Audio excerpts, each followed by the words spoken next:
Welcome to educative learning classes friends. मेरा नाम राजीव रंजन है। मैं आज आपको 20 इंपॉर्टेंट साइंस क्वेश्चंस बतलाने जा रहा हूं जो सीधा रेलवे के एग्जाम से पूछा जाता है। तो इन क्वेश्चंस को आप करेंगे तो आपको रेलवे में काफ़ी हेल्प होगा और ये क्वेश्चन लगातार रिपीट हो रहे हैं। तो जो फ्रेंड्स चैनल के साथ पहली बार जुड़ रहे हैं कृपया चैनल को सब्सक्राइब करेंगे दोस्तों और इस बेल आइकन को प्रेस करेंगे। तो हम लोग पहला क्वेश्चन स्टार्ट करते हैं। What is the SI unit of magnetic flux? Magnetic flux की एसआई इकाई क्या है? तो आप जानते हैं मैग्नेटिक फ्लक्स का जो सिंबल है उसे फाई से डिनोट किया जाता है। किससे डिनोट किया जाता है फ्रेंड्स? फाई से। तो आप बताइए कि इसका एसआई यूनिट क्या होगा? इसका एसआई यूनिट होगा वेबर। इसे WB से रिप्रेजेंट किया जाता है। तो इसका सही आंसर होगा वेबर। नेक्स्ट क्वेश्चन में देखते हैं friends. Which element has atomic number 6? किस तत्व का परमाणु संख्या 6 होता है? तो आप इसे खुद से ट्राई करेंगे। मैं 5 सेकंड में आपके हर सवाल का आंसर दूंगा। तो इसका सही आंसर होगा फ्रेंड्स कार्बन। आप जानते हैं कार्बन जो है वो कोवेलेंट बॉन्ड बनाता है। इसमें 4 वैलेंस इलेक्ट्रॉन होते हैं और ये इसका जो एटॉमिक नंबर है वो 6 होता है। और कार्बन के 3 अपरूप होते हैं, यानी देयर आर 3 एलेक्ट्रॉन्स ऑफ कार्बन। कौन कौन सा होता है दोस्तों? C6 H12 C6 atomic number इसका 6 होता है और मास नंबर जो है वो 13 होता है। तो ये क्या है? कार्बन के अपरूप है C6 C14, यानी कि ये कार्बन के 3 अपरूप है और तीनों अपरूपों में आप देख रहे हैं कि एटॉमिक नंबर सेम है और मास नंबर डिफरेंट है। ऐसा क्यों हो रहा है? क्योंकि मास नंबर जो होता है वो इलेक्ट्रॉन और प्लस न्यूट्रॉन की संख्या की वजह से होता है, इसलिए इनके फिजिकल प्रॉपर्टी में स्लाइट डिफरेंस देखा जाता है। इसका सही आंसर होगा कार्बन। नेक्स्ट प्रश्न में आते हैं फ्रेंड्स।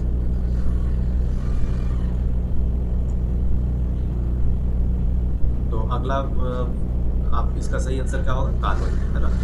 C6 होता है। नेक्स्ट देखते हैं friends. What is the primary function of red blood cells? लाल रक्त कणिकाओं का मुख्य कार्य क्या है? आप जानते हैं ब्लड सर्कुलेशन सिस्टम हमारे बॉडी के लिए कितना एसेंशियल है। इसी प्रकार से आप ये भी जानते हैं कि हीमोग्लोबिन जो है वो रिस्पॉन्सिबल होता है ऑक्सीजनेटेड ब्लड को शरीर से में कैरी करने के लिए।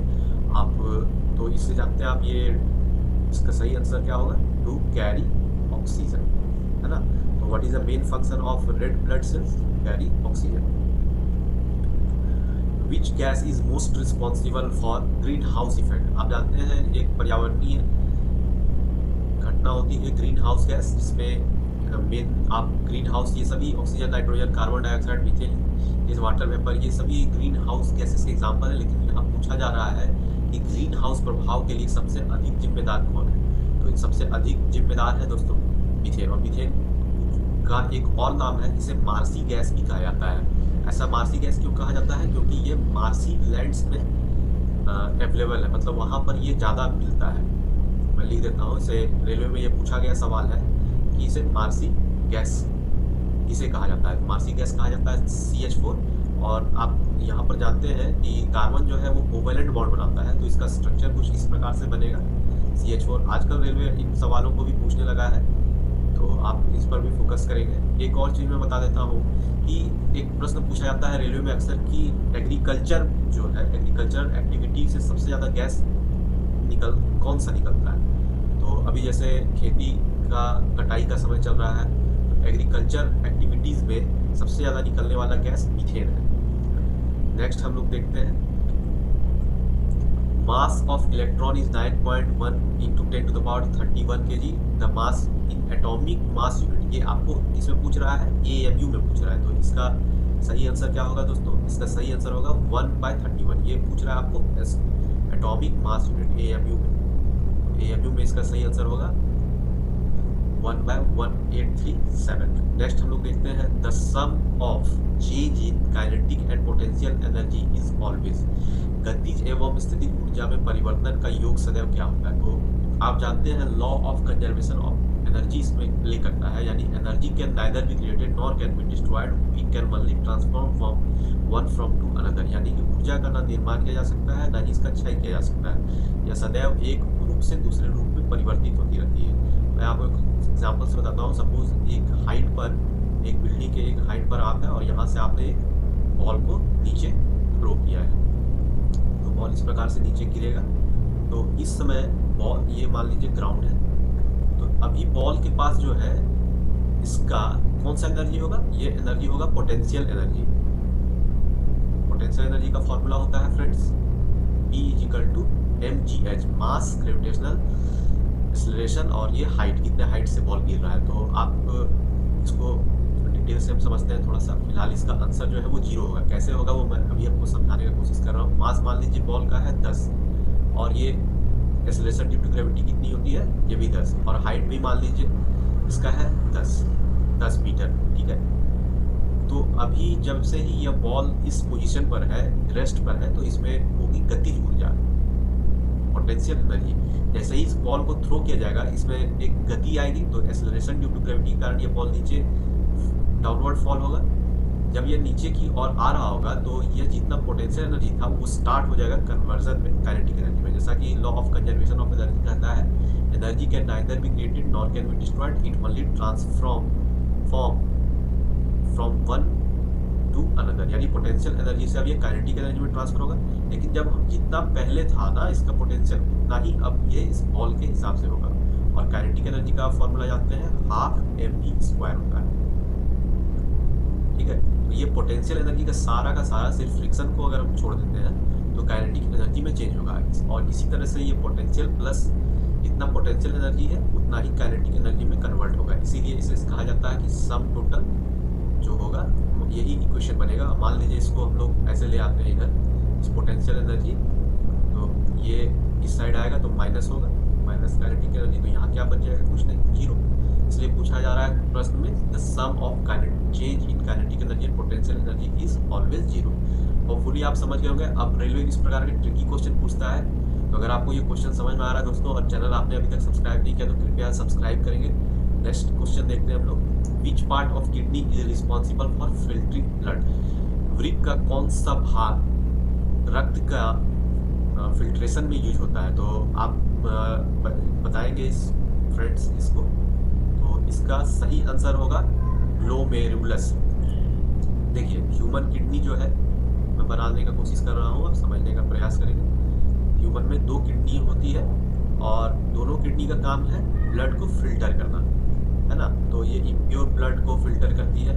यहाँ पर एक फिल्टर टाइप स्ट्रक्चर होता है, ऐसे ऐसे बना होता है। मान लीजिए थोड़ी सी ड्राइंग आप, यहाँ पर ये रेसे होते हैं जिन्हें हम नेफ्रॉन कहते हैं। जिसे आप सोच रहे होंगे कि ऑप्शन पे नेफ्रॉन होता है तो मार्क टिक करते, लेकिन जो इकाई है वो नेफ्रॉन कहा जाता है। और जो किडनी रोग से संबंधित डॉक्टर होते हैं, ट्रीटमेंट करते हैं, उन्हें नेफ्रोलॉजिस्ट कहा जाता है। तो जो फिल्ट्रेशन की इकाई है ये एकदम रेशेदार स्ट्रक्चर होता है, जिसे नेफ्रॉन कहते हैं। लेकिन ये जो ग्लोमेरुलस है बिल्कुल इस टाइप से एक नलिकाएं बनी होती हैं, और इसी ये बिल्कुल पतली पतली नलिकाएं होती हैं जिनके माध्यम से फिल्टर्ड, जो मान लीजिए ब्लड फिल्टर हुआ, वाटर उससे सेपरेट हुआ, तो ये छोटी छोटी ड्रॉप्स जो है, यूरिन के ड्रॉपलेट्स आप कह सकते हैं, इनसे जो है बाहर निकल करके ब्लैडर में स्टोर होती है और फिर एक्सक्रीट होती है। तो हम यहाँ पर देखेंगे कि विच part of kidney is responsible for filtering blood, ये ग्लोमेरुलस इसका सही आंसर होगा। ये क्वेश्चन याद करेंगे दोस्तों, इस तरह के क्वेश्चन अक्सर आ रहे हैं आरआरबी में, रेलवे एग्जाम के लिए बहुत ही महत्वपूर्ण है। Next question, what is the general equation for photosynthesis? प्रकाश संश्लेषण का सामान्य समीकरण क्या है? तो फोटोसिंथेसिस क्या है? एक प्रोसेस है जिसके द्वारा, आप सभी जानते हैं फोटोसिंथेसिस एक प्रोसेस है जिसके द्वारा सूर्य के प्रकाश के प्रेजेंस में पेड़ पौधे अपना भोजन बनाते हैं। यानी कि ऊर्जा जो है वो सन से आ रहा है, और ये पूरी की पूरी प्रक्रिया करके ये पेड़ पौधे जो है अपना भोजन बनाते हैं। तो उसी को पूछ रहा है कि प्रकाश संश्लेषण का सामान्य समीकरण क्या है? आप जानते हैं कि एनर्जी रिलीज होगा, तो इसका एक बैलेंस इक्वेशन है ये C6H12O6। तो आप देखिए H2O C6H12O6, हाँ इसमें है, सभी में है, तो ये बन रहा है, ठीक है। अब बस इसको बैलेंस करके देख लेना है। तो इस तरह का क्वेश्चन आया हुआ है रेलवे, इसलिए मैंने इसे यहाँ पर पुट किया है। तो इसका सही आंसर होगा 6CO2 + 6H2O plus light energy. ये इंपॉर्टेंट है, ये ऑप्शन में देखिएगा लाइट एनर्जी प्रेजेंस होगा, और या फिर आपका H न्यू लिखा होगा, इसका मतलब ही लाइट एनर्जी ही है। तो C6H12O6 बनेगा। ये जनरल इक्वेशन है फोटोसिंथेसिस का। Photosynthesis is the process of making food by green plant in presence of sunlight. Next हम देखते हैं विच of the following statement is true about plant reproduction. लिखित में से कौन सा कथन पौधों के प्रजनन से संबंध में सत्य है। तो बेसिकली आप पौधों में जानते हैं दो प्रकार का ही हम लोग पढ़ते हैं हमेशा, सेक्सुअल एंड एसेक्सुअल रिप्रोडक्शन। तो इसका सही आंसर होगा both. Plants are produced by both, reproduced by both sexually and asexually. Next question है देखो, which of the following is best to illustrate the concept of energy transformation. आपको मैंने अभी एक इक्वेशन बताया था, बहुत पूछते हैं फिजिक्स के सवाल जो है ना, एनर्जी कंजर्वेशन, मोमेंटम कंजर्वेशन, इस पर बहुत ज़्यादा पूछा जाता है। तो आप देख रहे होंगे कि इन सभी में विच निम्नलिखित में से ऊर्जा परिवर्तन की अवधारणा को सबसे अच्छा दर्शाता है। देखिए मैंने आपको जो अभी बताया था वो एनर्जी कंजर्वेशन का तो बतलाया था, लेकिन यहाँ क्या हो रहा है, यहाँ पूछा जा रहा है एनर्जी को ट्रांसफॉर्म। ठीक है, यहाँ एनर्जी, ये वर्ड आपका इंपॉर्टेंट है, ट्रांसफॉर्म, यानी कि ऊर्जा परिवर्तन की अवधारणा कौन बता रहा है। ये रॉक फॉलिंग जो है, ये हाइट, जो मैंने आपको बताया था, a rock falling from A height. तो ये जो बॉल गिर रहा है ना, ये एनर्जी कंजर्व तो हो रहा है, लेकिन ये बेस्ट एग्जांपल नहीं, क्योंकि यहाँ पोटेंशियल एनर्जी से काइनेटिक में हो रहा है, और सवाल आपको पूछ रहा है क्या, एनर्जी ट्रांसफॉर्मेशन। तो आप देखिए फिर ये पर्सन लिफ्टिंग वेट, ये एक वेट को लिफ्ट कर रहा है, ये नहीं होगा। ये पर्सन लिफ्टिंग वेट, ये दोनों सेम ही हो गया, तो ये नहीं। एक बचा क्या, ये battery powering a flash light. क्या हो रहा है, देखिए बैटरी में केमिकल एनर्जी है, ठीक है, फोटोवोल्टाइक बैटरी होगा या dry cell lead acid battery होगा। ये बैटरी में क्या है, केमिकल एनर्जी है, बैटरी में केमिकल एनर्जी है, और वह लाइट एनर्जी में ट्रांसफॉर्म हो रहा है ना। तो यहाँ सही इसका होगा लाइट एनर्जी। तो नेक्स्ट हम लोग देखते हैं friends, which of the following terms refer hypoglycaemia and hyperglycaemia. ये देखिए प्रश्न में आपका पूछा जा रहा है कि हाइपरग्लाइसीमिया और हाइपोग्लाइसीमिया जो है ये क्या है। हाइपर और हाइपो दोनों देखिए पूरक है, एक का मतलब है बढ़ा हुआ, एक का मतलब घटा हुआ है। तो ये किस में होता है, आप जानते हैं ब्लड शुगर में। ब्लड जिसे एक मधुमेह कहा जाता है ना। और आप बताएंगे मधुमेह दिवस किस दिन मनाया जाता है। बहुत ही रेलवे का पसंदीदा क्वेश्चन है, सभी एग्जाम्स में ये क्वेश्चन पूछे जाते हैं कि मधुमेह दिवस कब मनाया जाता है। तो इसका सही आंसर होगा मधुमेह दिवस 14 कौन सा मंथ, नवंबर, जो अभी चल रहा है। आज 15 नवंबर को ये वीडियो लेक्चर रिकॉर्ड हो रहा है, 14 नवंबर को मनाया जाता है मधुमेह दिवस। तो हमारा प्रश्न था कि हाइपोग्लाइसीमिया और हाइपरग्लाइसीमिया जो है ये किससे रिलेटेड है। ये रिलेटेड है ब्लड शुगर से। देखिए जब ब्लड शुगर लेवल जो है इंक्रीज कर जाएगा तो इसे कहेंगे हाइपरग्लाइसीमिया। नॉर्मली देखिए एक टेस्ट होता है पीपीपी टेस्ट, और एक होता है पोस्ट पीपी टेस्ट, यानी कि खाना खाने से पहले और खाना खाने के बाद वाले जो टेस्ट होते हैं। इसमें अगर ब्लड हमारा 60 to 90 के बीच आ रहा है तो नॉर्मल है, और 60 से अगर कम आ रहा है ब्लड शुगर तो इसे हो गया है हाइपोग्लाइसीमिया। यानी अब वो पेशेंट जो है लो ब्लड शुगर लेवल है, उसके लो ब्लड सुक्रोज लेवल है उसके ब्लड सैंपल में, और अगर 120 के एबव आ रहा है या 100 से एबव आ रहा है, 200 मोर देन 500 400 आ रहा है, तो वो स्टेट है हाइपरग्लाइसीमिया का, जिसमें कहा जाता है कि बहुत ही ज़्यादा ब्लड शुगर बढ़ चुका है उसके ब्लड सैंपल में। तो नेक्स्ट हम लोग क्वेश्चन देखते हैं, विच of the following is part of human brain consist cerebrum. Cerebrum मनुष्य के मस्तिष्क का कौन सा भाग होता है। तो आप जान रहे हैं सेरेब्रम जो है वो पाया जाता है 4 ब्रेन में। यहाँ पर ये आप गौर करेंगे 4 ब्रेन में पाया जाता है, यानी सामने वाला ये जो पोर्शन है ना, ये पोर्शन, इसमें सेरेब्रम पाया जाता है, और सेरेब्रम में ही मनुष्य के सोचने समझने की शक्ति होती है। इसीलिए इसका सही आंसर जो होगा सेरेब्रम होगा, सेरेबेलम से कंफ्यूज नहीं करेंगे। The stranger gas is known as, एक स्ट्रेंजर गैस किसे कहा जाता है। देखिए स्ट्रेंजर गैस इसलिए नाम पड़ा है ना, ये बिहेव करता है स्ट्रेंजर। ठीक है, तो पहले इसका आंसर बताएंगे, इसका आंसर होगा जेनन।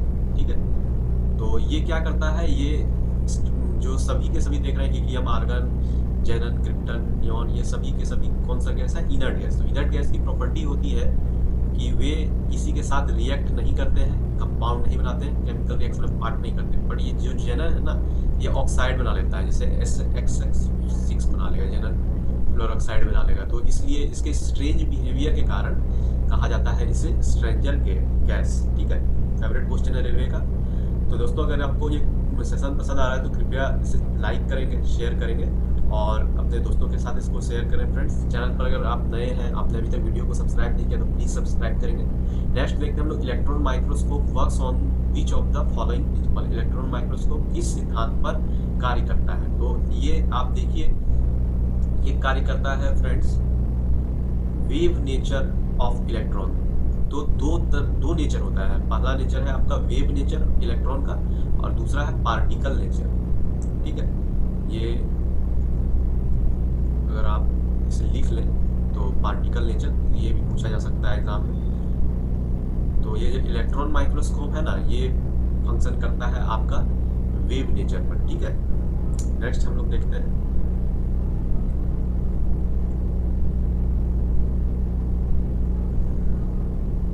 Carbon monoxide poisoning can be cured. देखिए CO2 क्या होता है? कार्बन डाइऑक्साइड का फॉर्मूला है CO2 और कार्बन मोनोऑक्साइड का फॉर्मूला होता है CO। ये कहा जा रहा है कि एक व्यक्ति अगर ये कार्बन मोनोऑक्साइड के पॉइजनिंग से क्योर करना है तो उसे क्या करेंगे? उसे ड्रिंक वाटर पिलाएंगे, नींबू वाला बटर खिलाएंगे, उसे फ्रेश ऑक्सीजन में ले जाएंगे, उसे मल्टीविटामिन के टैबलेट देंगे। देखिए इसका गेस भी कर सकते हैं आप लोग। Exposing the affected person to the fresh oxygen. एक मनुष्य मान लीजिए एक जलती हुए आग वाले घर में जाता है, फायर फाइटर्स लोग जाते हैं तो वो मास्क लगा के जाते हैं, लेकिन जहाँ कहीं भी ऑक्सीजन की एब्सेंस है और बहुत ज़्यादा जल हो रहा है तो आप वहाँ पर देखेंगे कि ऑक्सीजन की कमी से जो कंबंसन होता है ना, तो उसमें CO गैस निकलती है। ये एक जहरीली गैस है और मोस्ट एफिनिटी होता है इसका ब्लड के साथ, है ना। यानी कि ये आपके ब्लड में बहुत ज़्यादा घुलता है, बहुत तेज़ी से घुलता है और सफोकेशन के बाद कार्बन मोनोऑक्साइड पॉइजनिंग से डेथ सबसे ज़्यादा रिकॉर्ड किया गया है, ऐसे सीन्स में देखा जाता है। तो ये क्या होता है, हीमोग्लोबिन के साथ बहुत ही जल्दी, Hb के साथ बहुत ही जल्दी कंपाउंड बनाता है और वो हार्ट को जो ब्लड सप्लाई हो रहा है उसको रोकता है। इसलिए आप जानते हैं कि व्यक्ति को जितना ज़्यादा ऑक्सीजन मिले वो उतना फ्रेश फील करता है ना। तो इसका सही आंसर होगा carbon monoxide poisoning can be cured by exposing the person to the fresh oxygen. Next देखते हैं, why do mammals lack mucus gland in their skin. तो मैमल्स में म्यूकस ग्लैंड्स क्यों नहीं होते हैं? तो इसका आंसर होगा क्योंकि वे स्किन के थ्रू रेस्पिरेशन नहीं करते हैं। म्यूकस जो है रेस्पिरेशन जो है फ्रॉग, जैसे फ्रॉग एम्फीबियन है, वो जल में भी रहता है और थल में भी रहता है, तो उसका जो स्किन की तरह से होता है रेस्पिरेशन, जिसे हम लोग क्यूटिनस रेस्पिरेशन भी कहते हैं। जो स्किन के थ्रू रेस्पिरेशन होता है उसे हम लोग कहते हैं क्यूटिनस रेस्पिरेशन। इसलिए मेढक जो है आप देखते होंगे वो स्किन से भी सांस लेता है ना। तो आप रेस्पिरेशन, मैं इसको लिख देता हूँ ना, रेस्पिरेशन थ्रू स्किन। एग्जाम्पल जो है इसका फ्रॉग। ठीक है, यहाँ पर सवाल पूछा जा रहा है कि मैमल्स में why do mammals like mucus glands in their skin. Skin में म्यूकस क्यों नहीं होता है? हमारे तो नोज में होता है ना रेस्पिरेशन। आप देखते हैं वो व्हाइट कलर का जो सेमी लिक्विड सब्सटेंस निकलता है उसे ही म्यूकस कहते हैं, है ना।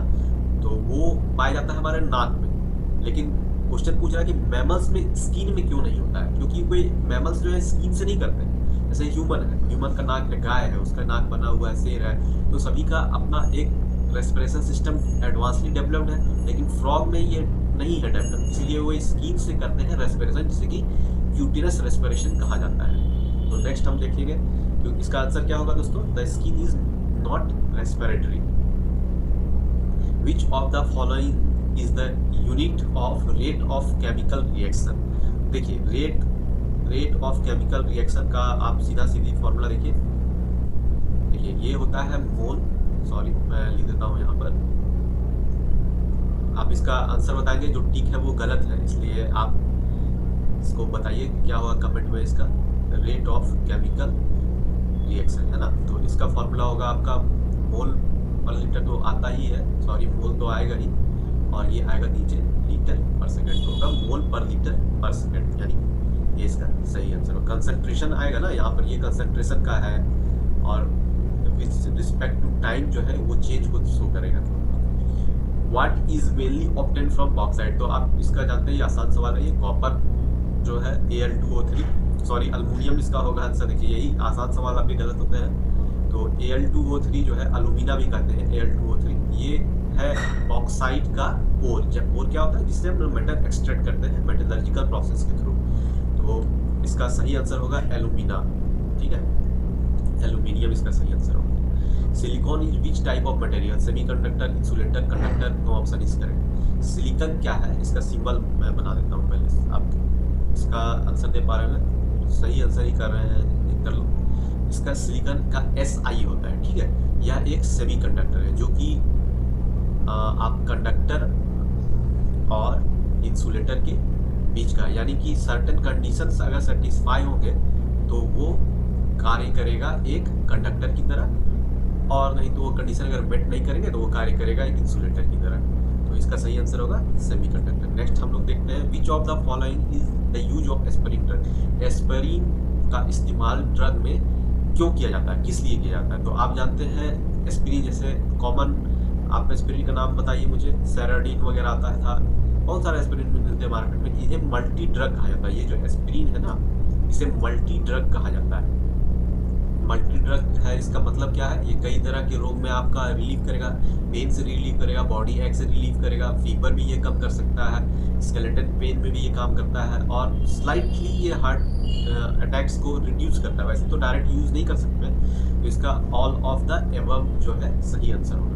तो आई होप मैंने इस सेशन को आपके लिए थोड़ी और इंटरेक्टिव बना पाऊँ। नेक्स्ट वीडियोस और भी अच्छे होंगे, लेकिन क्वेश्चंस की क्वालिटी मोर और लेस सही है दोस्तों। इस तरह से ही एक रेलवे में पूछा जाता है। तो अगर आप नए हैं तो हमारे साथ जुड़े, और अगर आप पहले से भी तैयारी कर रहे हैं तो इन क्वेश्चंस, इसी प्रकार के क्वेश्चन आपके railway, army, NTPC, JEE, ALP technician, CBT1, CBT2 में पूछे जाएंगे। तो ये 20 महत्वपूर्ण सवाल मैंने आपको साइंस के करवाए, जो अक्सर आते हैं। इसमें 4-5 सवाल जो थे वे प्रीवियस ईयर के भी थे। इन क्वेश्चन को याद करेंगे दोस्तों, और हमारे चैनल को सब्सक्राइब करें, शेयर करें। नेक्स्ट वीडियो कल आएगी। थैंक यू फ्रेंड्स, जय हिंद।